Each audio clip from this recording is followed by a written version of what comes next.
ସୁନ୍ଦରଗଡ଼ ଜିଲ୍ଲାର ସାଂଗଠନିକ ବୈଠକ ଆଜି ରାଜଗାଙ୍ଗପୁର ସହରସ୍ଥିତ ବିଜୁ ପଟ୍ଟନାୟକ କଲ୍ୟାଣ ମଣ୍ଡପରେ ଅନୁଷ୍ଠିତ ହୋଇଥିଲା। ଏହି ସଭାରେ ଭଏସ୍ ଅଫ୍ ମିଡିଆର ରାଜ୍ୟ ସଭାପତି ଡକ୍ଟର ପ୍ରଭାତ କୁମାର ମିଶ୍ରଙ୍କ ଅଧ୍ୟକ୍ଷତାରେ ଅନୁଷ୍ଠିତ ହୋଇଥିଲା। ସଭାରେ ରାଜଗାଙ୍ଗପୁର ଆଇଆଇସି ବିଜୟ କୁମାର ଦାସ ମୁଖ୍ୟ ଅତିଥି ଭାବେ ଯୋଗ ଦେଇଥିଲେ। ସମ୍ମାନିତ ଅତିଥି ଭାବେ ବନାଞ୍ଚଳ ଅଧିକାରୀ ଗୁରୁଚରଣ ମଣ୍ଡଳ, ରାଜଗାଙ୍ଗପୁର ପୌରପାଳିକା ଉପନଗରପାଳ ଏମ୍ଡି ଇରଫାନ, ଭଏସ୍ ଅଫ୍ ମିଡିଆର ରାଜ୍ୟ ବିଶିଷ୍ଟ ସଦସ୍ୟ ପୂର୍ଣ୍ଣଚନ୍ଦ୍ର ପାଢ଼ୀ, ଆଶିଷ ଶତପଥୀ, ପ୍ରଫୁଲ୍ଲ କୁମାର ସାହୁ, କାଳିନ୍ଦୀ ଚରଣ ବ୍ରହ୍ମ, ମୁନ୍ନା ସିଂ, ବିଜୟ କୁମାର ପଣ୍ଡା ସାହୁ ଯୋଗ ଦେଇଥିଲେ।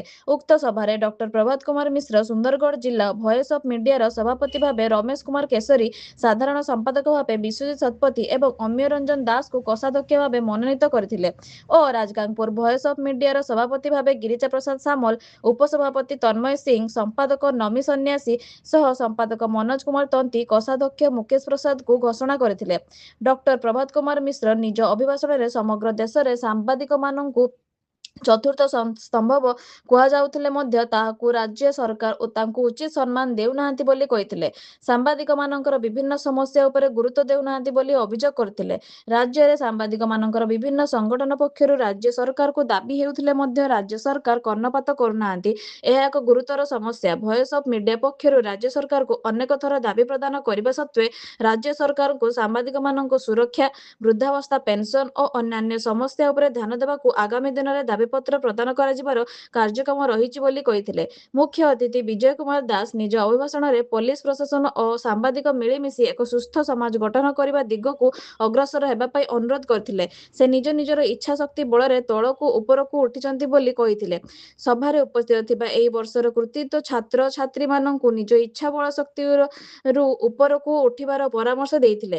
ସଭାରେ ରାଜଗାଙ୍ଗପୁର ସହରର କୃତିତ୍ୱ ଛାତ୍ରଛାତ୍ରୀମାନଙ୍କୁ ପୁଷ୍ପଗୁଚ୍ଛ, ଉପଢକନ, ସ୍ମୃତି ଚିହ୍ନ ପ୍ରଦାନ କରି ତାଙ୍କର ଉଜ୍ଜ୍ୱଳ ଭବିଷ୍ୟ ପାଇଁ କାମନା କରାଯାଇଥିଲା ଏବଂ ଦିବ୍ୟାଙ୍ଗ ଅଭିଷେକ ଶୁକ୍ଳାଙ୍କୁ ଦିବ୍ୟାଙ୍ଗ ଭାରତୀ କ୍ରିକେଟ ଟିମ୍ରେ ଚୟନ ହୋଇଥିବାରୁ ତାଙ୍କୁ ମଧ୍ୟ ପୁଷ୍ପଗୁଚ୍ଛ, ଉପଢକନ, ସ୍ମୃତି ଚିହ୍ନ ପ୍ରଦାନ କରି ତାଙ୍କ ଉଜ୍ଜ୍ୱଳ ଭବିଷ୍ୟର କାମନା କରାଯାଇଥିଲା।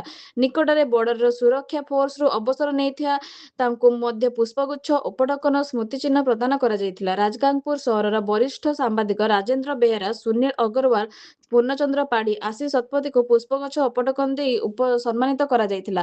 ସଭାରେ ଭଏସ୍ ଅଫ୍ ମିଡିଆର ବହୁ ସଦସ୍ୟ ରାଜୁ ବଗା, ବିଷ୍ଣୁ ଭୌମିକ, ଅଶୋକ ଦାହିମା, ଦୀପକ ବିଶ୍ୱାସ, ଦୀପ୍ତି ଲୁହା, ସଞ୍ଜୟ ଦାସ ସହ ବହୁ ସଂଖ୍ୟାରେ ସଦସ୍ୟମାନେ ଯୋଗଦାନ ଦେଇଥିଲେ। ମଞ୍ଚ ପରିଚାଳନା ଦେବବ୍ରତ ମିତ୍ର କରିଥିଲେ। ସଭା ଶେଷରେ ଜିଲ୍ଲା ସଭାପତି ରମେଶ କୁମାର କେଶରୀ ଧନ୍ୟବାଦ ଅର୍ପଣ କରିଥିଲେ।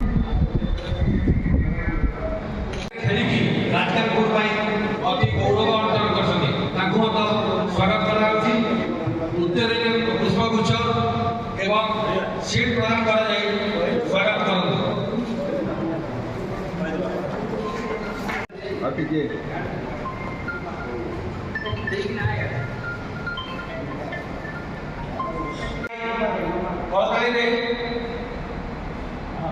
ଆମର ପୌରପାଳିକା ଭାଇସ୍ ଚେୟାରମ୍ୟାନ୍ ଏମ୍ଡି ଇରଫାନଙ୍କୁ ମଧ୍ୟ ଆମେ ଅନୁରୋଧ କରୁଛୁ, ସେ ମଧ୍ୟ ଆସନ୍ତୁ ଏବଂ ଆମେ ପ୍ରଥମେ ଭଏସ୍ ଅଫ୍ ମିଡିଆର ରାଜ୍ୟ ସଭାପତି ଭଏସ୍ ଅଫ୍ ମିଡିଆ ଓଡ଼ିଶା ଶାଖା ସୁନ୍ଦରଗଡ଼ ଜିଲ୍ଲା ସାଂଗଠନିକ ବୈଠକ ପାଇଁ ସମସ୍ତଙ୍କୁ ସ୍ୱାଗତ ଶୁଭେଚ୍ଛା ଜଣାଉଛି।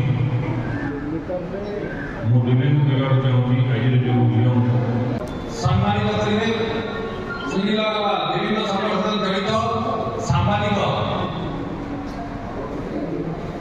ମୁନ୍ନା ସିଂ, ସେ ମଧ୍ୟ ଭଏସ୍ ଅଫ୍ ମିଡିଆର ଜଣେ ସକ୍ରିୟ ସଦସ୍ୟ ଅଛନ୍ତି, ତାଙ୍କୁ ମଧ୍ୟ ସମ୍ମାନିତ କରିବେ ଡକ୍ଟର ପ୍ରଭାତ ମୁନ୍ନା ଅଛନ୍ତି। ଏବେ ରାଜ୍ୟ କମିଟିର ସଦସ୍ୟମାନେ ଅଛନ୍ତି, ଉପସ୍ଥିତ ଅଛନ୍ତି। ଜିଲ୍ଲାର ସଭାପତି ହେଲେ ଆମର